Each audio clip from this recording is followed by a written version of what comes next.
Hey friends, welcome to another video of Microsoft Office tutorials. Friends, let's suppose this is our data.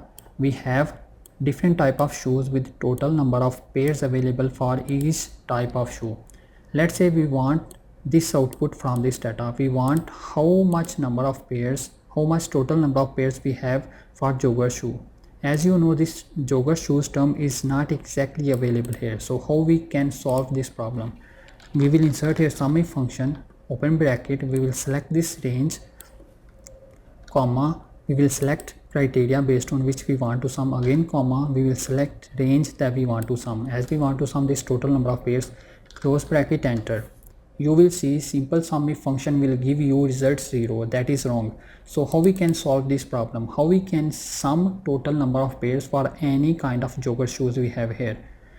We will just simply delete this criteria as we want to sum based on term jogger. So what we will do, quotation mark, then we will insert star.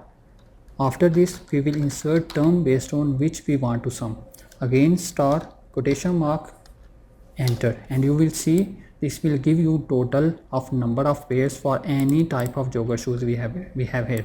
Similarly we can do for white shoes. SUMIF function, we will select this range, comma, quotation mark, star, we will write white, star, quotation mark, again comma, we will select range that we want to sum, close bracket, enter. Similarly you can do for formal gray and black shoes.